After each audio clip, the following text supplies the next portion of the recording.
Et nous avons pensé que la FCM 23 ont quand même une grande contribution à apporter dans cette dynamique de la construction de la paix, parce que pour les deux églises, l'année 2025, c'est l'année de la paix. La priorité, notre priorité, c'est la paix. Nous avons demandé, nous continuons à demander au chef de l'État, Félix Tshisekedi, d'être à la tête de cette révolution. S'il n'est pas à la tête de cette révolution, la révolution va les bouffer, madame. Donc, sachez très bien que tout le monde qui nous écoute en ce moment, ça ne peut pas finir comme ça. La République démocratique du Congo de Lumumba et Kimpagata, les Simons, je vous assure, ne sera jamais divisée tant que nous sommes. Donc, vous voulez attendre quoi de ce que vous appelez Conseil des Nations Unies de sécurité? Ça s'appelle naïveté diplomatique.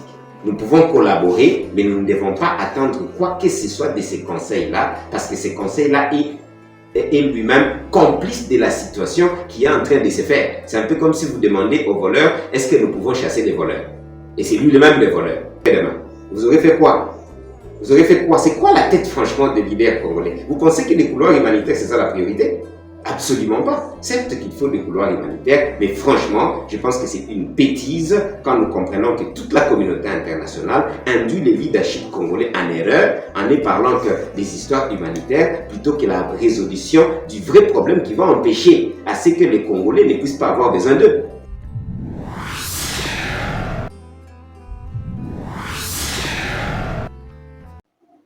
Je suis le professeur Dr Dadi Saleh. Je suis permanent à l'ISDR Goma et j'habite Goma normalement, même si pour l'occasion je suis à Kinshasa pour l'instant. Je pense que déjà nous devrions recadrer les choses. Selon moi, je pense qu'il n'y a pas de guerre à l'est de la République démocratique du Congo. Il y a la guerre en République démocratique du Congo. Et on doit changer vraiment des narratifs. Et je ne pense pas que nous nous battons contre le Rwanda. Je pense effectivement, comme d'ailleurs le président de la République l'a si bien dit il n'y a pas longtemps, nous nous battons contre les néocolonialistes et contre ces complots au niveau international qui utilisent effectivement le Rwanda, l'Ouganda et d'autres pays pour effectivement balkaniser et piller les ressources de la République démocratique du Congo. Ce qui fait que quand tout le monde parle maintenant des dialogues, n'est-ce pas, nous devrions cadrer de quel dialogue parle-t-on? Je pense personnellement que quand on parle de dialogue, en grande partie, on est presque dans la diplomatie. C'est une notion un peu de diplomatie, c'est une notion où les gens peuvent se parler. Les gens doivent toujours se parler, c'est la moindre des choses. On peut se parler au niveau international, Conseil de sécurité, n'est-ce pas, Conseil des Nations Unies. Il s'agit de dialogue. Et nous savons ce qui s'est passé là-bas. C'est qu'effectivement, tout le monde a condamné le fait exactement que le Rwanda puisse envahir la République démocratique du Congo, mais il n'y a pas de sanctions, il n'y a rien. Donc, au niveau international, jusque-là, on félicite la ministre des Affaires étrangères, mais il n'y a pas de vrais résultats, ni des sanctions contre le Rwanda, ni rien. Au niveau régional, nous prenons la réunion entre la SADC, effectivement, l'Eastern African Community, et l'Union africaine. Il n'y a aucune sanction d'aucun pays africain contre le Rwanda ou bien quoi que ce soit. Et effectivement, tout le monde parle de dialogue comme si on n'est pas déjà en train de dialoguer. Donc, j'estime effectivement que pour la meilleure compréhension technique, scientifique, c'est que quand on est en guerre, on continue toujours à dialoguer. Quand on est en conflit, on continue toujours à dialoguer. Mais quand on est en conflit, on comprend effectivement que ce sont les armes que vous avez. C'est effectivement la dissuasion que vous avez qui détermine votre position dans ce que vous appelez dialogue, madame. C'est-à-dire exactement, est-ce que nous sommes forts militairement? Est-ce que nous sommes forts économiquement?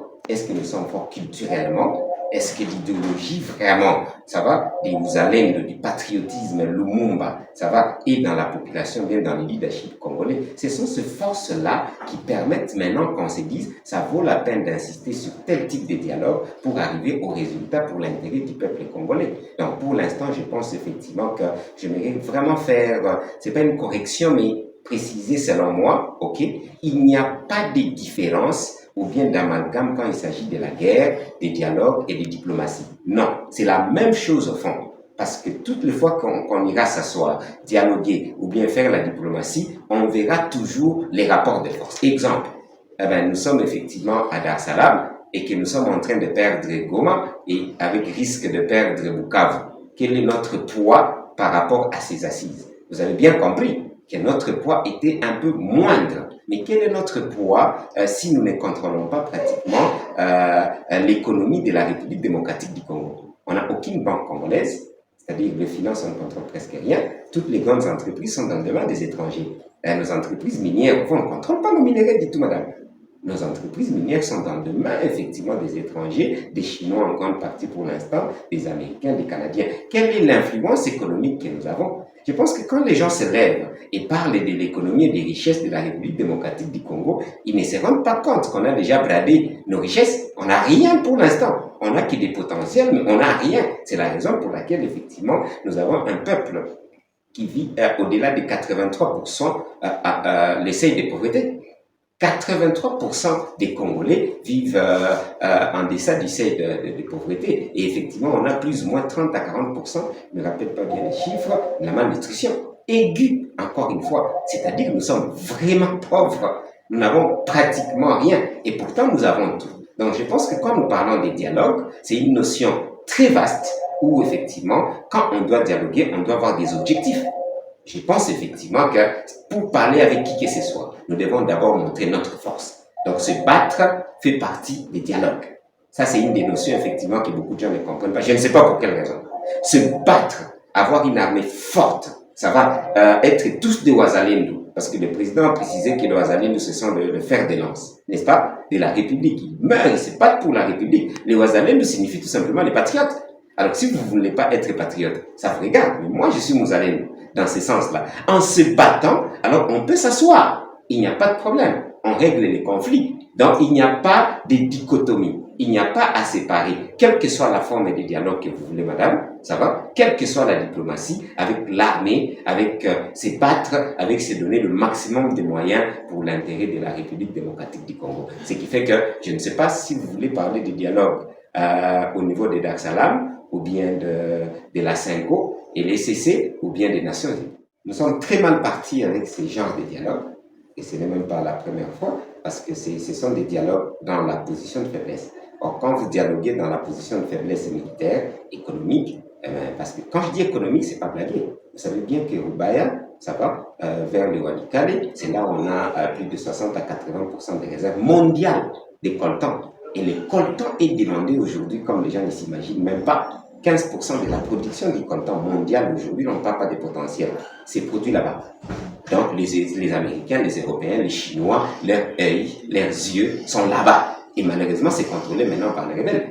Alors, on n'a même plus la dissuasion économique dans ces cadres-là. Donc, je pense que les dialogues est mal parti, parce que j'estime que la CENCO, ce sont des Congolais. J'estime, je pense oui, ce sont des Congolais. Et les CC, ce sont des Congolais.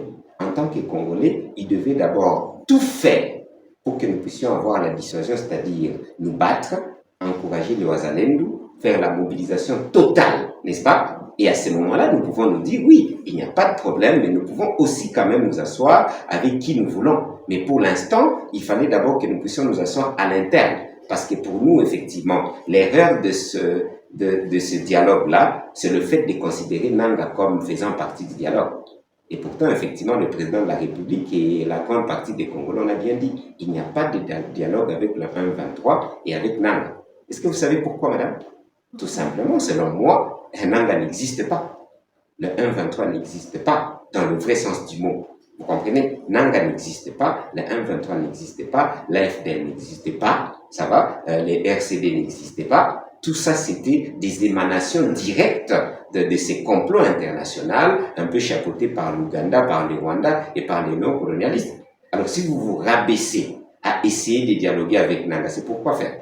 La seule chose, c'est pour effectivement avoir 1+4, pour partager les pouvoirs. Or, ce n'est pas ça la solution pour la République démocratique du Congo. Donc, je pense effectivement que ces dialogues-là vont avec une faiblesse notoire, encore une fois, de leaders de l'Église, où le point positif était quand même un dialogue interne, où on pouvait sensibiliser Moïse Katumbi, Fayoulou, un peu tous les leaders, en disant que non, quand la maison est en train de brûler, n'est-ce pas? Il faut que nous puissions tous nous unir pour éteindre le feu. Ça, c'est possible. Ça s'appelle dialogue. C'est-à-dire, nous demandons à tous les Congolais, parce que nous les savons, nous confirmons à 100%, sauf si l'Église ne comprend pas. Je suis désolé. Le complot est au niveau international. Ce n'est pas Nanga qui nous attaque, ce n'est pas le 1-23 qui nous attaque. Ça n'existe pas. C'est le Rwanda directement avec toute son armée, avec l'armée ougandaise, avec les néo-AA, équipés par la Pologne, équipés par la communauté internationale, équipés par les Américains, par les Israéliens. Je pense que je suis à la télévision. Tout le monde le sait. Alors, on ne peut pas faire la diplomatie naïve et on ne peut pas faire la politique d'Autriche. Ce qui se passe là, c'est un peu une politique d'Autriche. C'est un peu comme si quelqu'un s'est dit, j'ai un interlocuteur valable. Non, Nanga n'est pas un interlocuteur valable. Nous avons demandé à tout le monde de ne plus considérer les histoires de 1+4. Ça va parce que vous valorisez les gens qui prennent les armes contre leur propre république, même si ce sont des pantins. Donc, ça risque d'être ce qu'on appelle cercle vicieux, bien cycle vicieux de l'insécurité. Parce qu'après Nanga, ça va, les Ougandais ou bien les Angolais vont aussi chercher un autre pantin congolais qui va commencer aussi une autre guerre qu'ils financent et ça ne finira jamais. Ça sera seulement pour nos pillages. Donc, il fallait arrêter pour que nous puissions aller dans un cercle vertueux de la sécurité. Donc, ce sont des solutions temporaires, ce sont des solutions à court terme pour que quelqu'un puisse juste finir rapidement. Non, non, non, non, non. La République démocratique du Congo a besoin de sortir de la colonisation. Ça va? Nous sommes dans le néocolonialisme. La colonisation même maintenant des pays africains.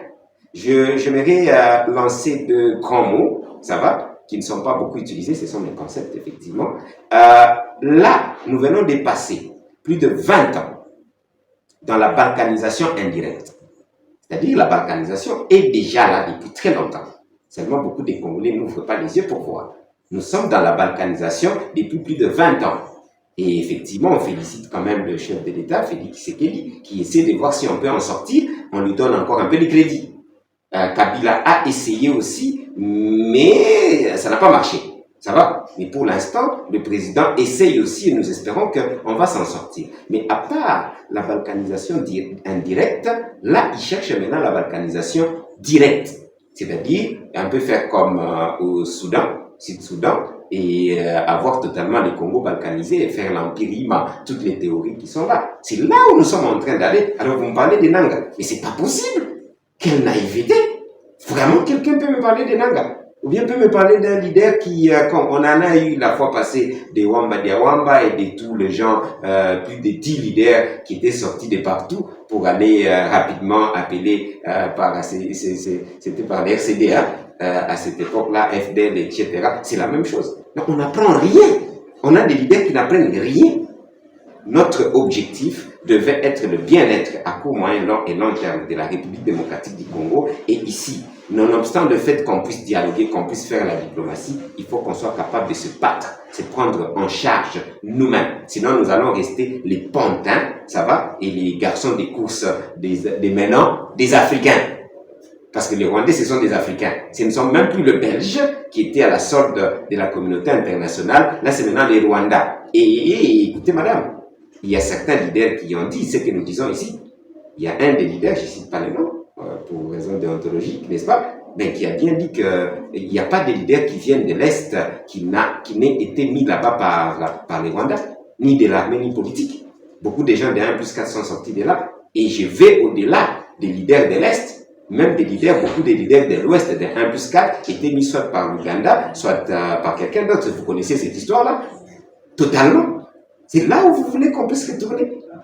Que les Congolais ne contrôlent rien. Donc je pense effectivement que dialoguer c'est bien, mais il faut savoir on dialogue pourquoi, et on dialogue par rapport à quel objectif et par rapport effectivement à quel rapport de force, comme je l'ai dit, on a pour espérer des résultats. Là, le seul résultat espéré, c'est quoi? C'est 1+4. C'est 1+5. Donner encore à une certaine catégorie d'ethnie, ça va des positions et des biens, et vendre encore la République démocratique du Congo. Or, le président de l'Assemblée a dit cette fois-ci, ce n'est pas pour vendre la République, parce qu'il sait très bien, je pèse les mots, que tout ce qu'on a fait pendant 18 ans, 20 ans, c'était effectivement vendre la République démocratique du Congo. Ce qui a été fait. Ce qui fait qu'on n'a rien, on a vendu tout, effectivement, aux étrangers, qui sont en train de s'enrichir en République démocratique du Congo, aux yeux et aussi de tout le monde. Est-ce qu'à Kinshasa, vous avez même combien de milliardaires? À la République démocratique du Congo, on a combien de milliardaires, madame? mais on a beaucoup de milliardaires des étrangers. Est-ce qu'on a même de vrais supermarchés qui appartiendraient au Congo? Qu'est-ce qu'on a? On n'a rien. On a quelques garçons des courses qui se construisent des immeubles, des petits riens par-ci par-là, quelques politiciens qui sont en grande partie les autorités morales et qui sont complices dans la situation. Un commissionnaire a quand même 5%, 10%. Et c'est comme ça que vous avez certains petits riches ici. On n'a pas de vrais milliardaires. On a combien de milliardaires? La République démocratique du Congo qui devait avoir des milliers de milliardaires. On a combien de milliardaires? Donc au fond, la situation est plus grave que ce que certaines personnes présentent. Il faut qu'on arrive un peu à se déterminer comme Congolais et prendre de vraies décisions une fois pour toutes. C'est lui qui parle des morts. Il veut éviter des morts. Mais je rigole, madame. Nous avons déjà plus de 12 millions de Congolais tués. Par rapport au rapport des Nations Unies, c'est 6 millions, n'est-ce pas? Les rapports des Nations Unies. Il n'y a jamais eu de génocide dans ce sens-là. Les génocides au Rwanda, c'était plus ou moins 900 quelques mille, plus ou moins on arrondit 1 million. Ça va? Et tout le monde sait comment on en parle. Les Israéliens, ça a environné quelques millions, mais ce n'est pas 6 000. Ce n'est pas 12 millions. Il n'y a jamais eu de génocide comme ici. Mais est-ce qu'on en parle? C'est à peine que le président a accepté le concept de génocide. On est même inconscient de comprendre que la situation est déjà grave. On vient d'avoir plus de 5 000 tués. Ça va? À Goma. Là, à Djougou, plus de centaines encore une fois. Donc, ça continue. Et vous dites que vous voulez éviter le bain de sang. Vous voulez éviter quel bain de sang? Parce que le bain de sang est déjà là. Il faut, à un certain moment, ce qu'on appelle l'autodétermination d'un peuple, je m'excuse, qu'on se prenne en charge. Sinon, on va continuer à mourir. Parce que nous mourrons déjà. Vous voulez arrêter quel bain de sang? Le bain de sang est en train de continuer parce qu'effectivement, on n'arrive pas à se déterminer. Pour moi, pour l'instant, je milite pour le leadership de l'unité. Le leadership de l'unité est un peu le Uzalendo, le patriotisme, et où, pour l'instant, nous disons, il faut qu'on arrive à éteindre le feu. Quand on doit éteindre le feu, et c'est ça la faiblesse de l'élite que nous avons actuellement, je suis partisan du changement de plus de 80-90% de la classe politique actuelle, qui est une classe politique qui a totalement échoué, je peux vous le garantir. Totalement échoué. Parfois, quand on me cite certains noms, j'écris un livre qui traîne de finir où j'ai dit les expériences, expertises dont on n'a pas besoin. Les expériences et expertises dont on n'a pas besoin. On n'a pas besoin de certaines expériences parce que ces expériences-là prouvent à suffisance, ils savent comment est-ce qu'on vole, comment est-ce qu'on peut déplacer les coltons, ça va, de Rubaya dans moins de 48 heures pour que ça arrive aux États-Unis. Ces expériences-là savent comment est-ce qu'on peut tuer tout un village, ça va des milliers de personnes et dans moins de 2 jours, il n'y a absolument plus de traces. Ces expériences-là prouvent à suffisance comment est-ce qu'on peut faire 100 jours, un programme de 100 jours et que l'argent disparaisse, mais qu'on explique quand même que l'argent est là. Voilà les expériences dont vous parlez. Et certaines personnes continuent aujourd'hui à espérer qu'on puisse avoir besoin de ces expériences. Non, ce n'est pas possible. Il y a des Congolais qui sont encore assez neutres et qui savent travailler, qui sont capables exactement d'arranger la situation dans laquelle nous sommes. Et pour cela, effectivement, comme on l'a dit, il nous faut une révolution politique, révolution culturelle, révolution économique. C'est-à-dire, effectivement, parce que nous savons très bien que ces gens-là ne vont pas accepter de sortir demain. Nous avons demandé, nous continuons à demander au chef de l'État, Félix Tshisekedi, d'être à la tête de cette révolution. S'il n'est pas à la tête de cette révolution, la révolution va les bouffer, madame. Je pense qu'avant de réclamer des couloirs humanitaires, ces gens-là devaient d'abord faire tout comme ils le font en Ukraine. Vous avez vu combien de couloirs humanitaires en Ukraine? Avant de réclamer et de parler des couloirs humanitaires comme priorité, réclamons d'abord qu'il y ait cessation des hostilités et que nous renforçons la République démocratique du Congo pour effectivement défendre son territoire, défendre la nation. Ça, c'est une seconde question. Les gens parlent plus de l'humanitaire comme si c'était ça l'objectif. Non, absolument pas. Il y a des théories parce qu'il y a quelqu'un qui a décidé effectivement de venir exterminer le peuple congolais. Vous pouvez créer des couloirs aujourd'hui. Comme je l'ai dit, je viens de Goma. On peut aider autant de déplacer aujourd'hui et après-demain, il y a encore le double de ces déplacés-là. Et après-demain, on tue ces déplacés. Vous venez de les aider et ils les tuent après-demain. Vous aurez fait quoi?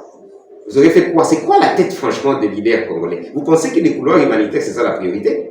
Absolument pas. Certes qu'il faut des couloirs humanitaires, mais franchement, je pense que c'est une bêtise quand nous comprenons que toute la communauté internationale induit le leadership congolais en erreur en ne parlant que des histoires humanitaires plutôt que la résolution du vrai problème qui va empêcher à ce que les Congolais ne puissent pas avoir besoin d'eux. Parce que je vous assure, les Congolais savent travailler. Chaque personne de Massissi, de Walikale qui est déplacée à Goma est capable de rentrer dans son territoire et travailler, cultiver et manger. Je pense que c'est un avis qui corrobore effectivement le fait qu'ils ont opté pour cette complicité contre la République démocratique du Congo. Parce que quand on parle des conseils de sécurité, il faut dire que ce sont des nations. On parle des États-Unis, de la Grande-Bretagne, de la Chine, de la France, etc. Et si vous prenez les Américains, c'est eux qui arment totalement le Rwanda. Toute la politique du Rwanda est axée sur les États-Unis, Israël.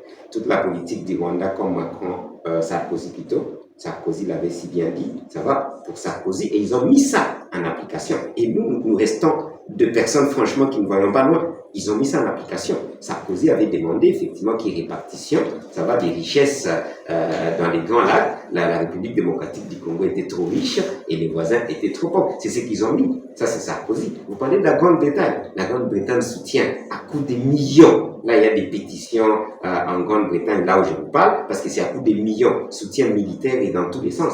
La Pologne qui a déclaré ouvertement devant tout le monde, effectivement, qu'elle est prête à armer les Rwandais avec toutes les armes de pointe du monde, ça va, pour que le Rwanda soit capable, entre guillemets, d'attaquer le Congo, même si eux ont dit de se défendre. C'était pour dire d'attaquer la République. Et c'est ce qu'il faut. Ils ne font pas que le dire. Donc, vous voulez attendre quoi de ce que vous appelez Conseil des Nations Unies de sécurité? Ça s'appelle naïveté diplomatique. Nous pouvons collaborer, mais nous ne devons pas attendre quoi que ce soit de ces conseils-là, parce que ces conseils-là est lui-même complice de la situation qui est en train de se faire. C'est un peu comme si vous demandez aux voleurs, est-ce que nous pouvons chasser les voleurs? Et c'est lui-même le voleur.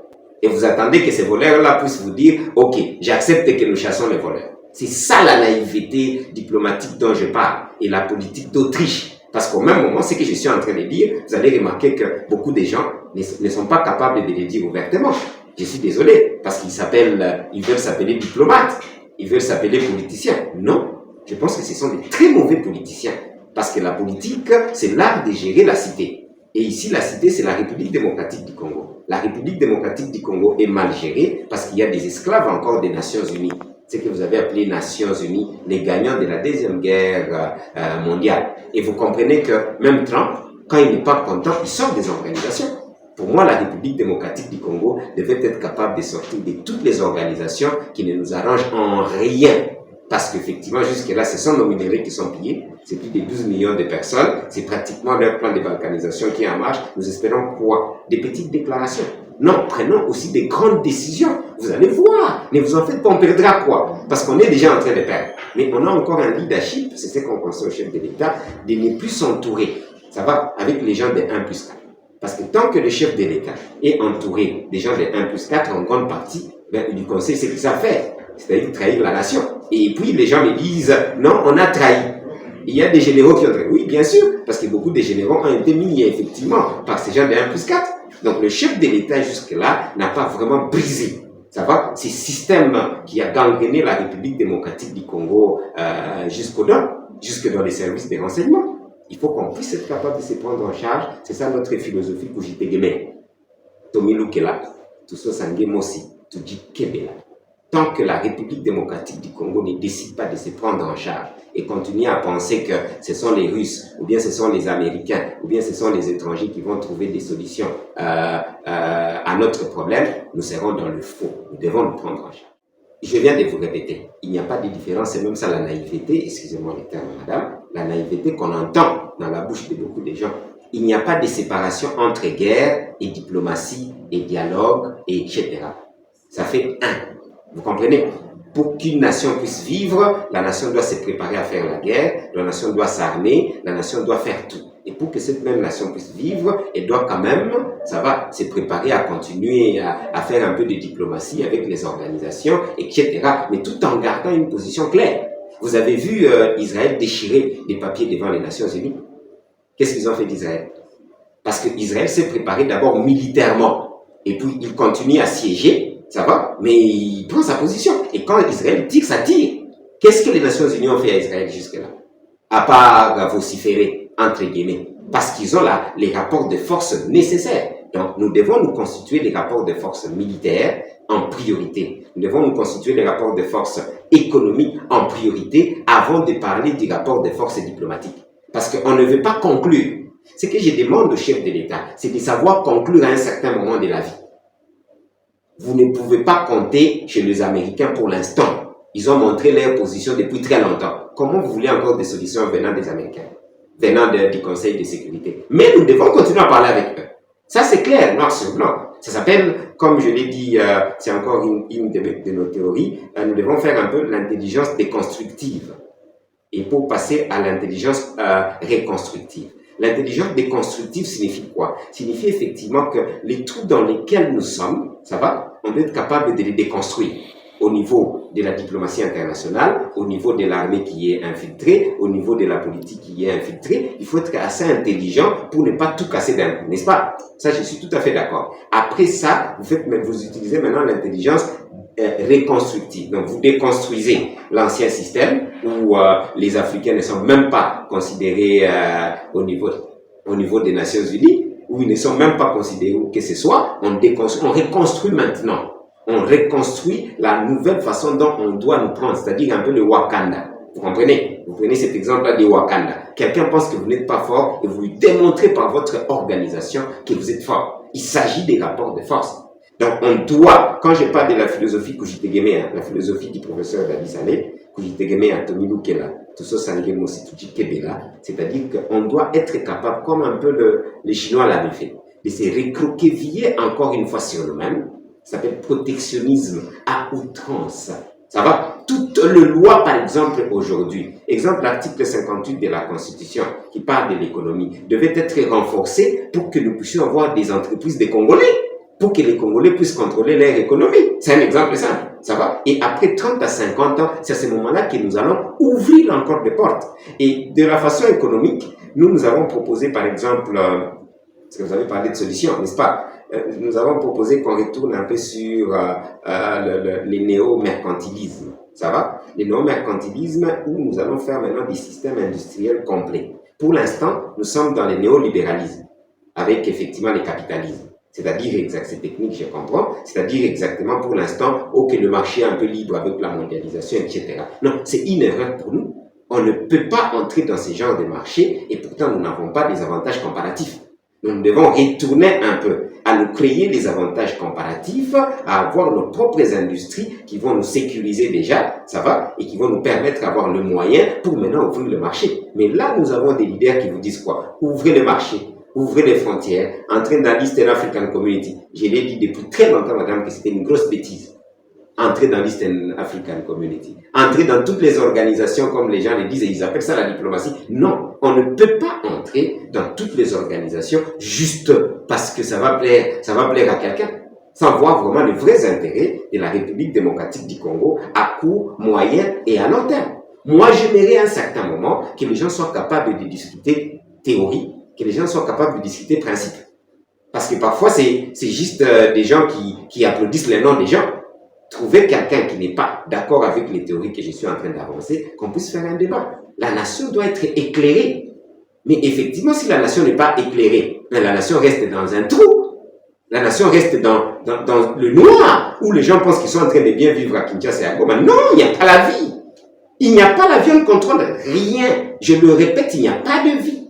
C'est la raison pour laquelle nous avons dit le chef de l'État devait être à la tête de la révolution, et c'est encore possible, pour éteindre le feu. Et que tous les leaders congolais, pour l'instant, ça va, devaient comprendre qu'on devait cesser de se chamailler, de se battre entre nous. Parce que la maison brûle, ce n'est pas le moment de dire que non, le papa est ivre ou bien n'a pas amené la nourriture. Ce n'est pas le moment où on dit non, le papa est très bien, etc. et la maison brûle.